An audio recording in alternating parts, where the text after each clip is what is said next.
Salam sejahtera jemaat yang terkasih, sungguh bersyukur untuk kasih setia Tuhan yang selalu ada bersama kita sampai saat ini.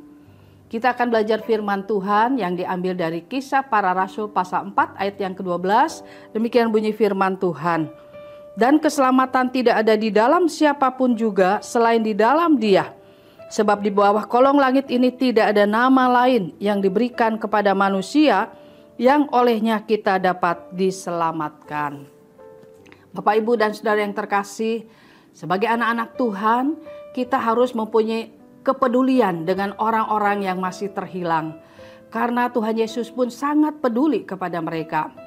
Karena itu kita pun harus mempunyai kerinduan untuk menjangkau, baik itu keluarga kita, teman di sekolah, di kampus, di kantor, atau di sekitar kita, supaya mereka menerima kepastian di dalam Yesus Kristus.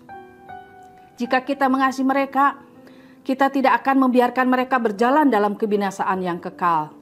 Memang betul, ada kalanya kita merasa sulit untuk langsung memberitakan kabar baik kepada orang-orang yang dekat dengan kita.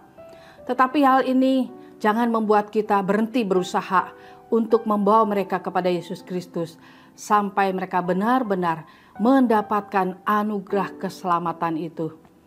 Jika tidak memungkinkan menantang orang-orang yang kita kasih itu untuk segera menerima Yesus Kristus sebagai Tuhan dan Juru Selamat, kita bisa melakukan 4 langkah.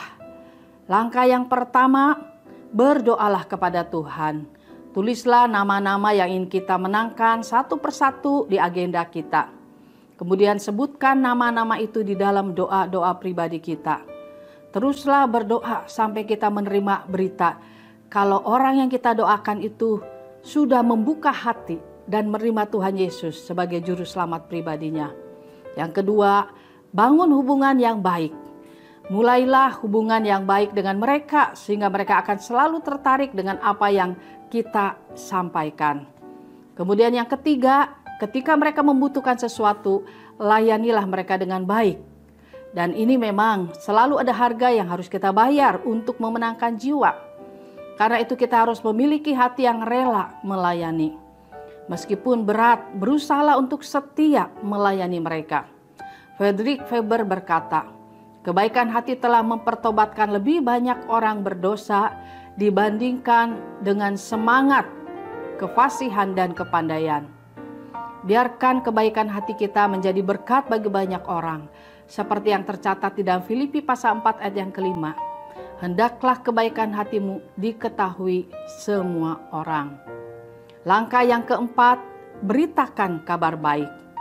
Ketika teman kita menghadapi satu masalah dan dia tidak bisa mengatasinya, beritakanlah kepadanya bahwa ada jalan keluar di dalam Yesus Kristus.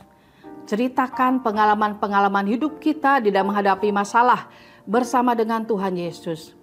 Kemudian jelaskan bahwa mereka membutuhkan juru selamat.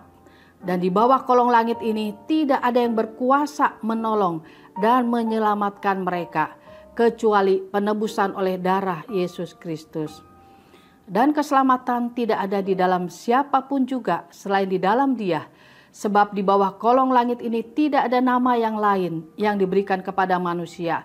Yang olehnya kita dapat diselamatkan. Kisah Para Rasul pasal 4 ayat yang ke-12.